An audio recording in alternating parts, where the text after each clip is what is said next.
seems to be working. Yeah, no, it's fine. It's just the other stuff. Pay attention, don't pay any attention to the bars along the top or bottom of this presentation, I guess.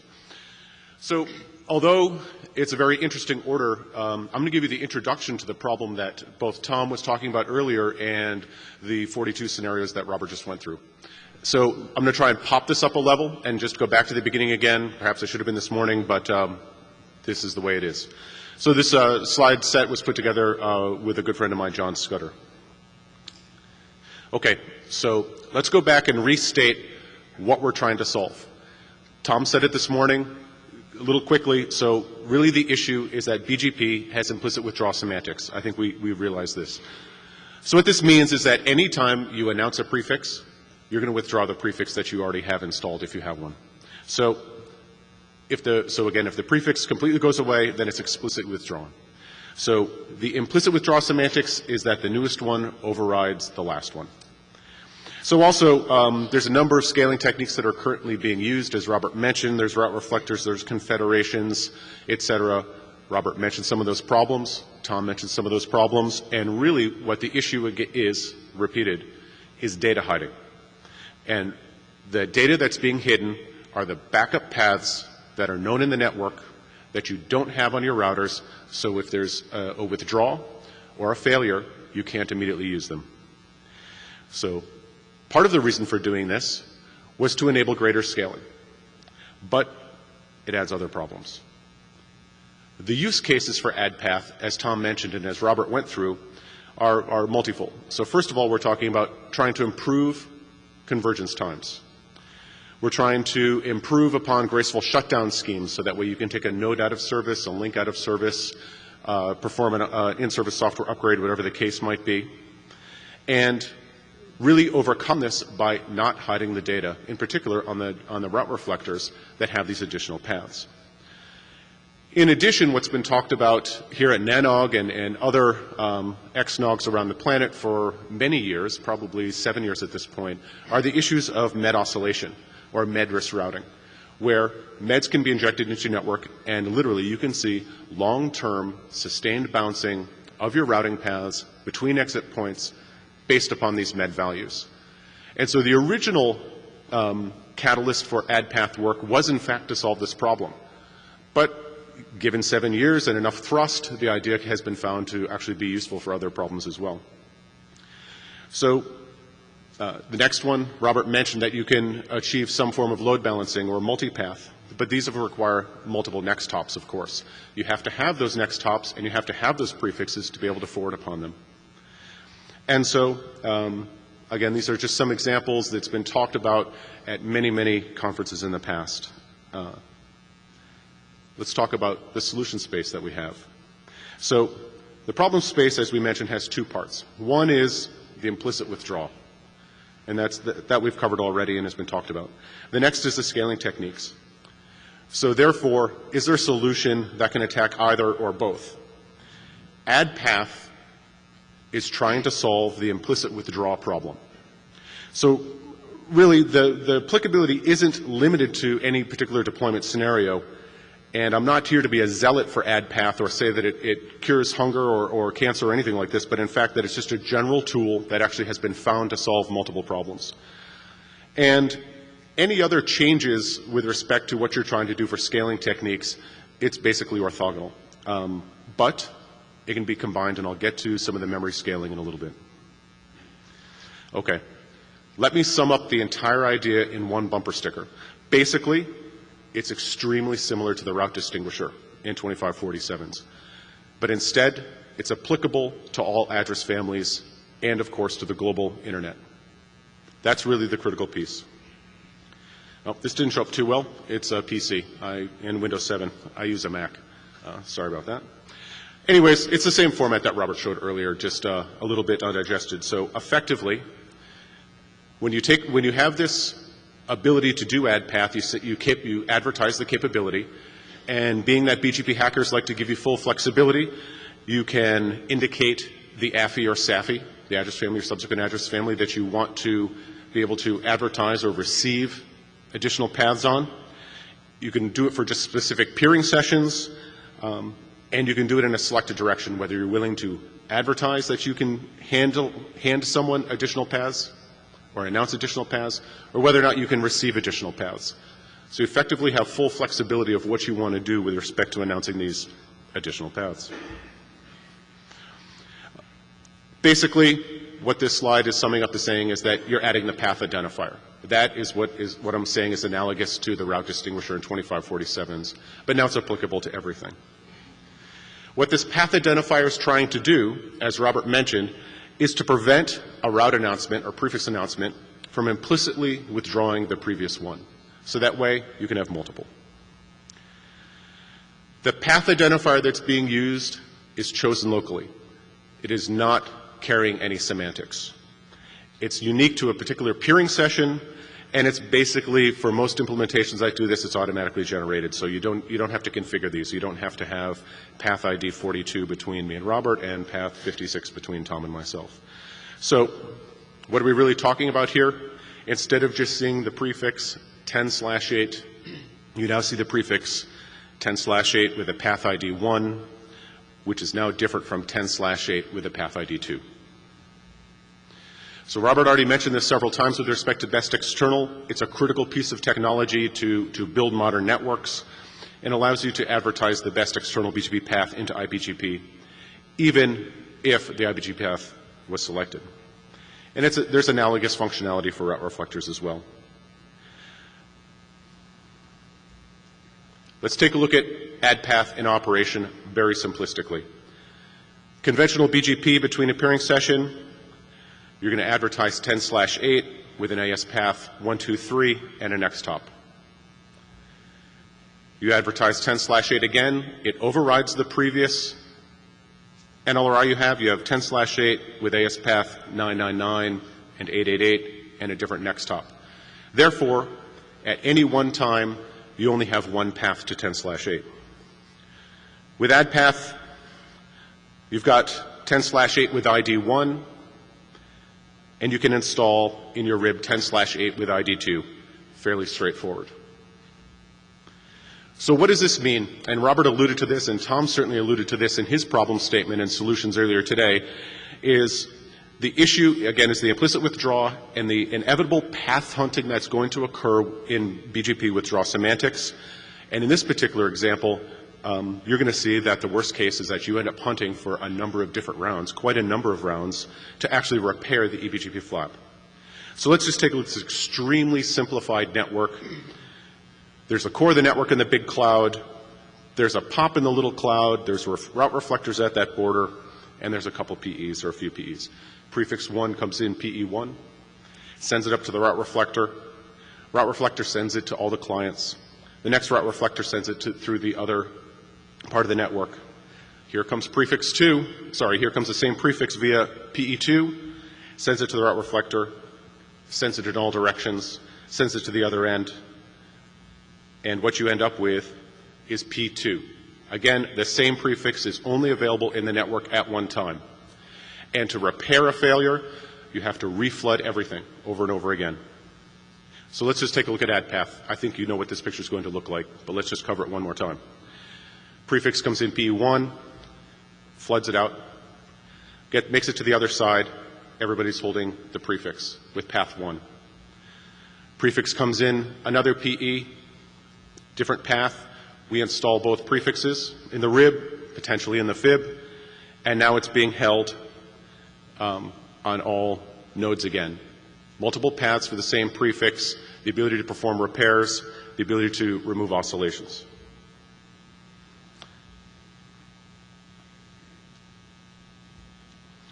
Okay, so let's actually talk about the memory overhead that's really required to support add path.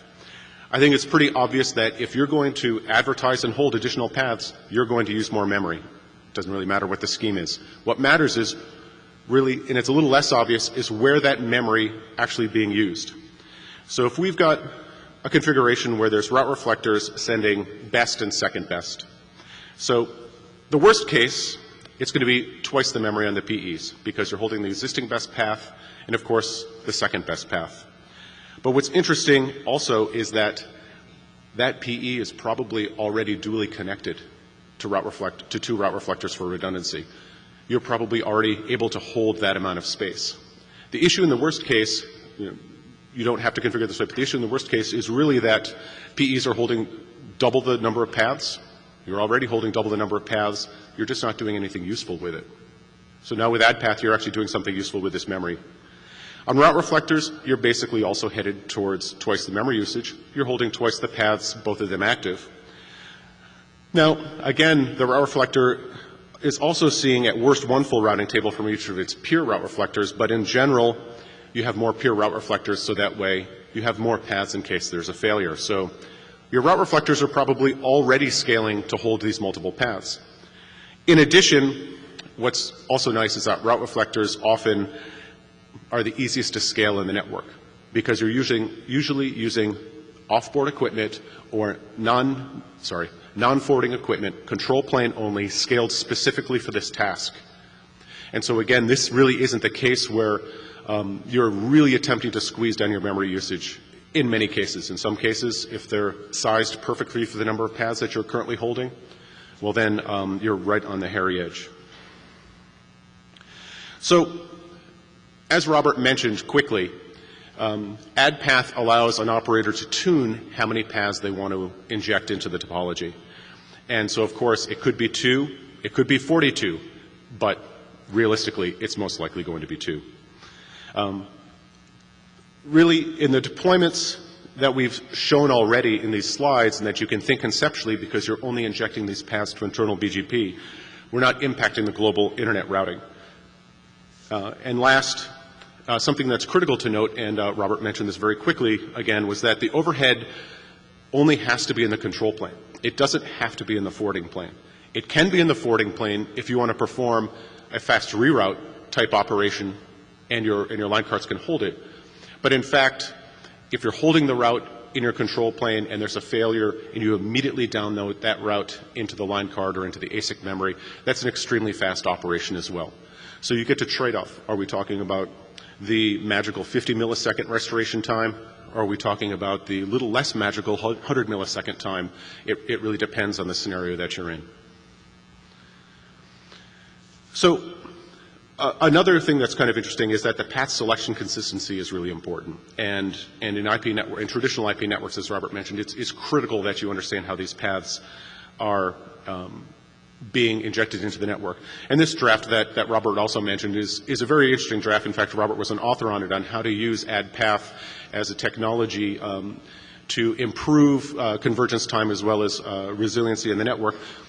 Demonstrates a couple of techniques that really benefit with the deployment of any technology where additional paths are being injected into the topology. So, again, back to scaling a little bit. Memory itself is only one scaling access, and when you have a deep route reflection hierarchy, as was described, you can minimize some memory utilization, but depending on how exactly your IGP is deployed and depending on the levels of hierarchy, basically this can increase convergence times. It's all relative, though, what we're talking about. Seconds, hundreds of milliseconds, tens of milliseconds, single milliseconds.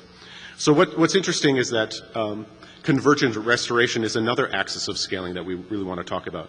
The flat IBGP mesh that was described earlier converges extremely well, and it hides no routes at all. And ideally, the sweet spot is somewhere between memory scaling and the convergence and restoration time. And add path, with all the wonderful knobs that it comes with, enables you to tune between the trade-off between memory, full information, and extremely fast convergence, as well as, in some cases, if you want a flat topology and data hiding, depending what you want to do and what the capabilities within each region, area, or hierarchical level in the network allow you.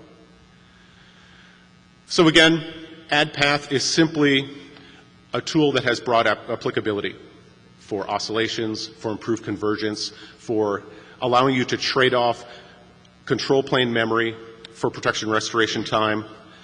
It appears to have some clear benefits, or any additional paths in the topology appear to have clear benefits for interdomain deployment, fast restoration stability, and then, of course, new use cases and others are continuously being explored. References extremely similar to what you just saw earlier. I'll leave this up here for a bit. The draft has been around for a very long period of time, and the description of the use cases from route oscillation to fast convergence have been described, and you can find them in the archives of several conferences, including the MPLS World Congress just last week, where there were some discussions of how AdPath can improve convergence there. So thank you very much. Again, I realize the introduction came last, but nonetheless, what we've talked about over the last couple hours with respect to very, very difficult deployment scenarios is really the ability to inject multiple paths into the topology and allow you to trade off memory, scaling, protection. So thank you. Okay.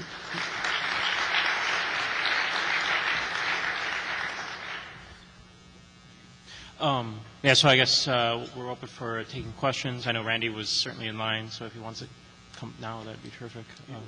Until Igor. So first, I'd like to thank both panelists on this. Igor Kashinsky with Yahoo. So I'd like to make a couple of comments.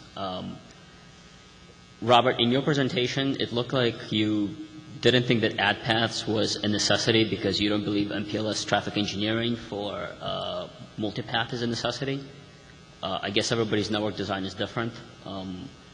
I run a very heavily ECMP network that relies on multipath that has potentially 8, 16 equal cost best paths. Every one of those paths has to be MPLS traffic engineered just because of the sheer amount of bandwidth that we have going on. My routers need ad paths to scale because currently I can't use route reflection because that takes away my multipath capability. I can't use CBGP because that again takes away my end-to-end traffic engineering capability. And I need something that gives me end-to-end traffic engineering and multipath at the same time while going to route reflectors or CBGP. So I am in full support of ad paths because route memory is cheap. You're talking about RAM here. That's something you buy for an extra $100. And people are welcome to vote with their wallets. We have. People who don't deliver the ad paths to us won't get money from us. I would hope other people are equal or vocal, but this is something that we need in order to scale our networks. And for people, MPLS isn't just for fast convergence. And traffic engineering for a lot of networks is important. So I guess that's just my couple of comments. Thanks, Igor. Thank you.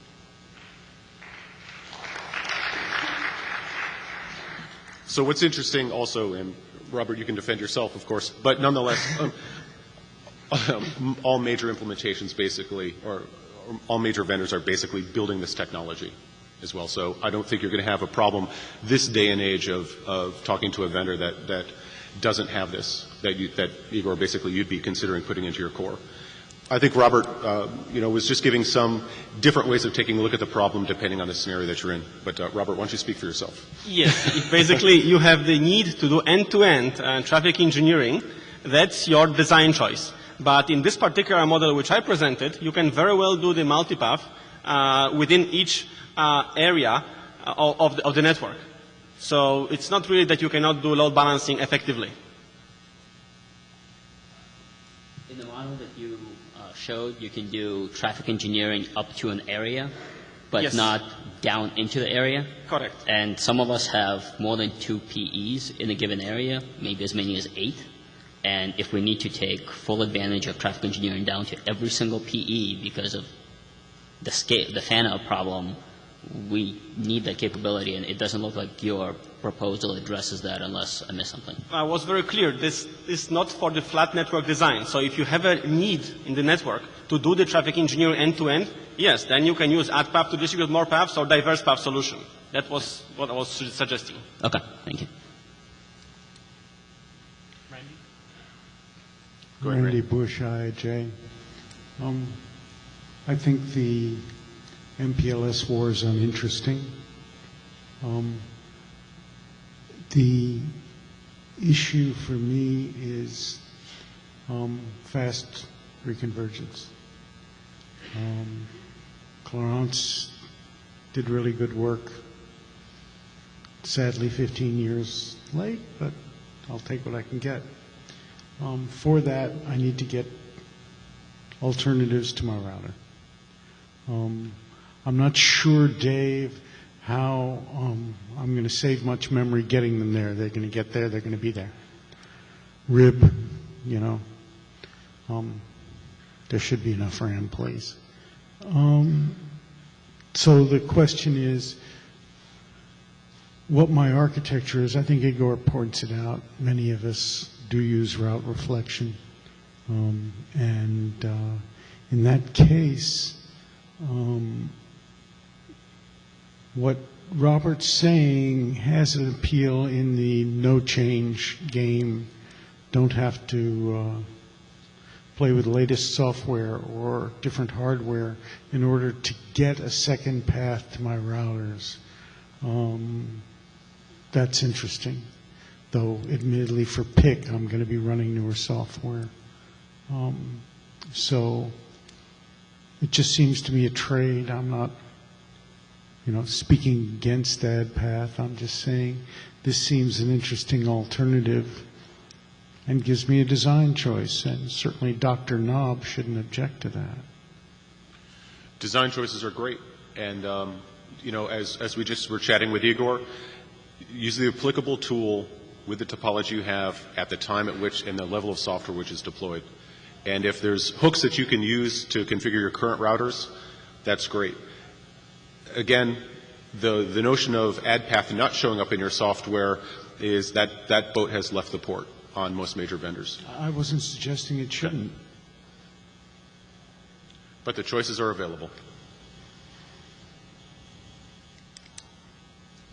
Hi, Richard Steenberg and Inlayer. So it doesn't sound like these are mutually exclusive ways to solve the problem. Advertise Best External is a great solution that you can use today without having to upgrade your routers, because honestly it is going to be multiple number of years before you can get this code out there reliable, stable, and working. But it misses two fundamental things, which is if you use route reflectors, it's still going to provide some level of eating information. And if you're doing ECMP with add paths, you get the ability to do unequal cost ECMP across multiple routers by being able to see all of those paths. So it's still a good solution that many people will probably want to use, but for the next couple of years, maybe they should be looking at Best External. So I think it's good that both you guys got this out there, just to have people looking at both options.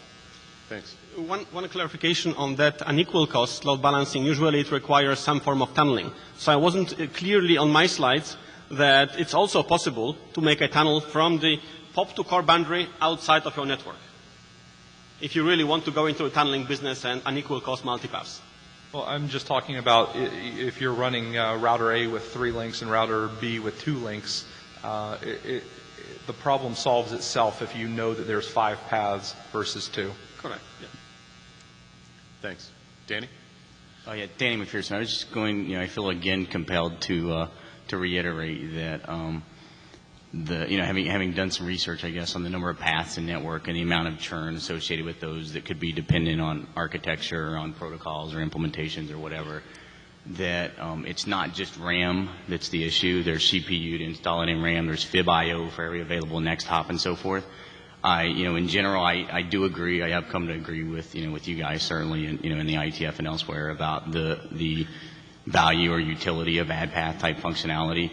But in operational networks, the fact that today you might have 300,000 unique prefixes, but you might have 3 million or 6 million unique paths or routes for each of those, for the aggregate of those prefixes, then, don't just ignore the fact that adding more paths to the network isn't a problem, and, just keep that in sight. That's basically all I want to say. So I agree with the utility, but it's, it's not just RAM. For every unique next hop you have for a given prefix, there's FibIO and churn and instability and external artifacts associated with things with that as well that have been published here and Grow Working Group and elsewhere. But that's basically all I had to say. Thanks. So Danny, just one sec. So what's interesting about the example that you brought up is that you're correct. You already have a lot of paths already on your router. The thing is that during one of these storms or events, you don't have another active path that you know is potentially stable that you can actually forward upon. So you're absolutely trading off carrying the extra information for the fast protection and a stable second path versus necessarily having path hunting and traffic oscillating in the network. And those Completely agree. No, I completely agree. No, absolutely. And I've come to agree with that. That was the reason I'm saying that I see there's absolute utility in this. But, you know, let's just not ignore that any new attribute or any new path in the network is state and fib.io and overhead and other things that have real consequences in the network. So that's it. Yep. There's no knobs in BGP are free. Yep. No, that one is.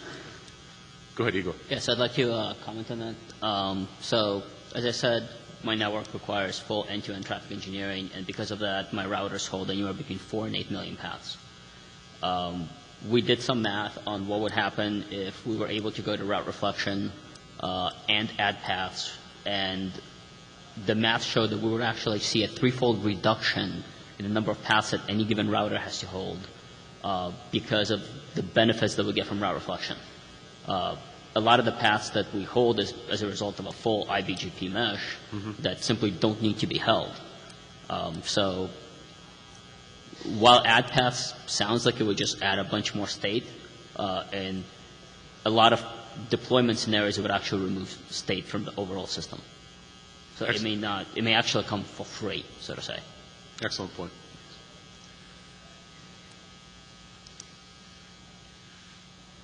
Igor, don't sit down.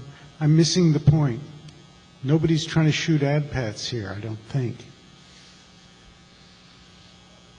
I guess what I'm saying is that when people say that add paths doesn't come for free and it would add more paths to the overall system, that's not necessarily true. I would just encourage people to, model the what-if scenario, and quite possibly it will actually remove state from the system rather than add to it. So for people who are concerned that, well, my routers are running pretty hot and I have a lot of paths in the picture and a lot of state, and add paths will just make things worse potentially, there's a equal, depending on how your network is designed, it may actually just make things better, less state.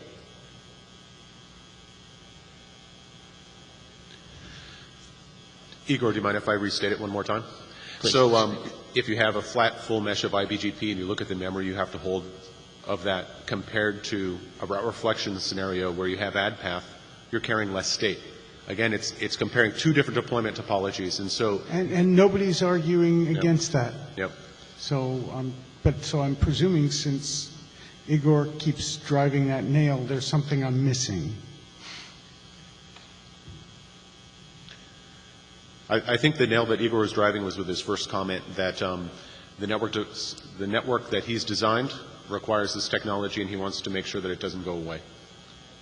And that's it. I kind of heard that the first time. Some of us are slow up here. I'm not saying it should go away at any point, but I have one question to Dave.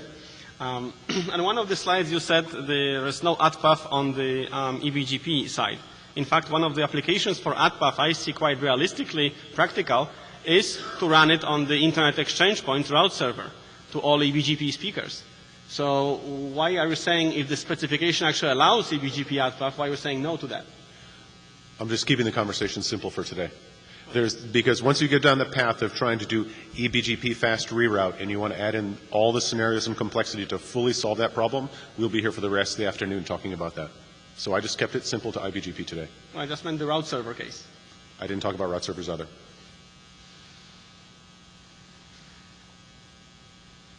I strongly encourage all my competitors to use route servers and get lots and lots of paths from them. Any more questions or comments? Thank you very much. Thanks, Tom.